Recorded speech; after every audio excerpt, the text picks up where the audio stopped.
আমাদের আরও একটি ভিডিওতে আপনাদের স্বাগত জানাচ্ছি। দেখুন বন্ধুরা, মুগ ডাল প্রেসার কুকারে ফুটিয়ে রাখা হয়েছিল, সেখান থেকে নামিয়ে কড়াইতে দিয়ে দেওয়া হলো। এখন ইলিশ মাছের মাথা দিয়ে ডালটা সুন্দরভাবে রান্না করা হবে। দেখতে থাকুন ভিডিওটি, আশা করি আপনাদের ভালো লাগবে।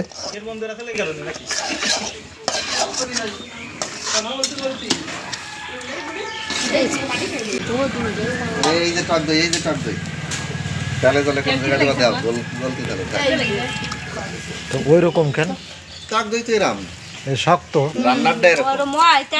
আচ্ছা, তাহলে এটা খুলে একটা গাবলায় থুয়ে দাও। কি হচ্ছে এই যে মানে কি দইটা ক্রিমি দইটা ভালো দইটা ভালো ভালো।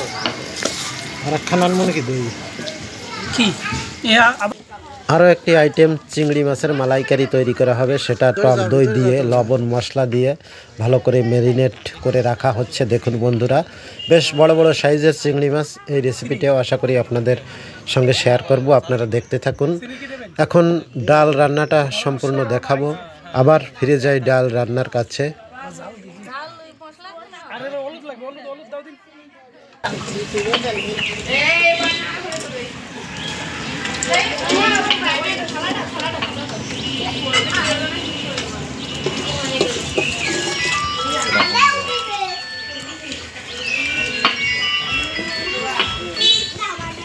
হ্যালো इंदोला की सास को गेंदे इंदोला का आमदी खटली रामागणी आमदी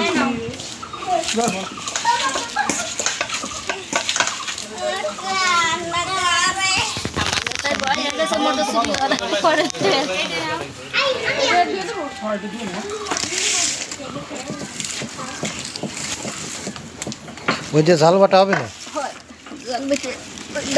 একটু বাজলি বনে বাটাটা ভালো হতো। হালকা পাতলা ভাজা দিলি না? না, কবে দিবেন? কুমায় রাখিও আতে কিন্তু, ঠিক আছে? কুমায় রাখিও লবণ টেস্ট করার সময় লাগলি দরকার একটু দিয়ে নে। দেশ নাকি লবণ? আচ্ছা, তাই দেখ।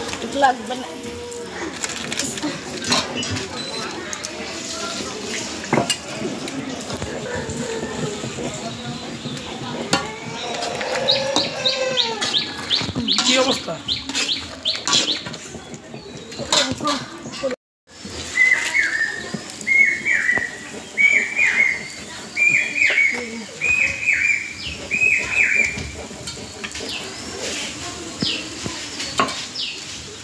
মশলা বাটা সব গ্রাম এই তো সবথেকে কষ্টের কাজ হচ্ছে মশলা বাটা।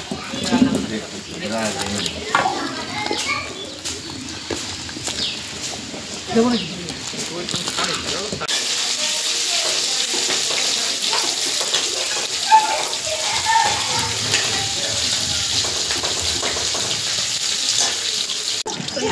খালি মাথা বলবে না, তেল দিয়ে এই তেলের যেটা জিরে জিরে তাড়াতাড়ি আমি যা যা একটু ধারে আগো, উনি ধারে আগো। হ্যাঁ, ওই দিন এই যে শুনুন টান টান দাও। হ্যাঁ, ওই যে পড়ে গেল। একটু হ্যাঁ, এইভাবে দিই। দাঁত কি হয়েছে গোপাল? দাঁত ইঁচড়ে খেয়েছে।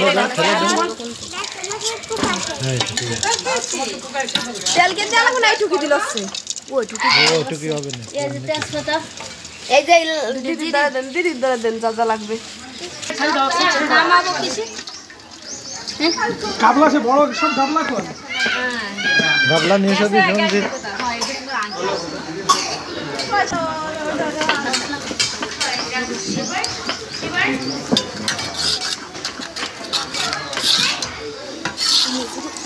এই শুয়ে যাচ্ছে নামান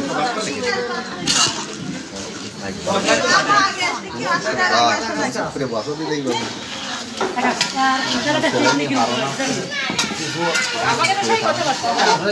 বিশাল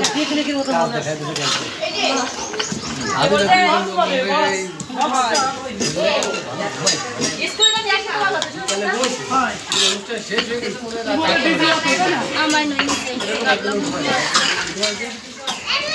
গাবলার জন্য অপেক্ষা করতেছি আর না খাই হয়ে যাবে জল গরম করে ঢালি দিবানি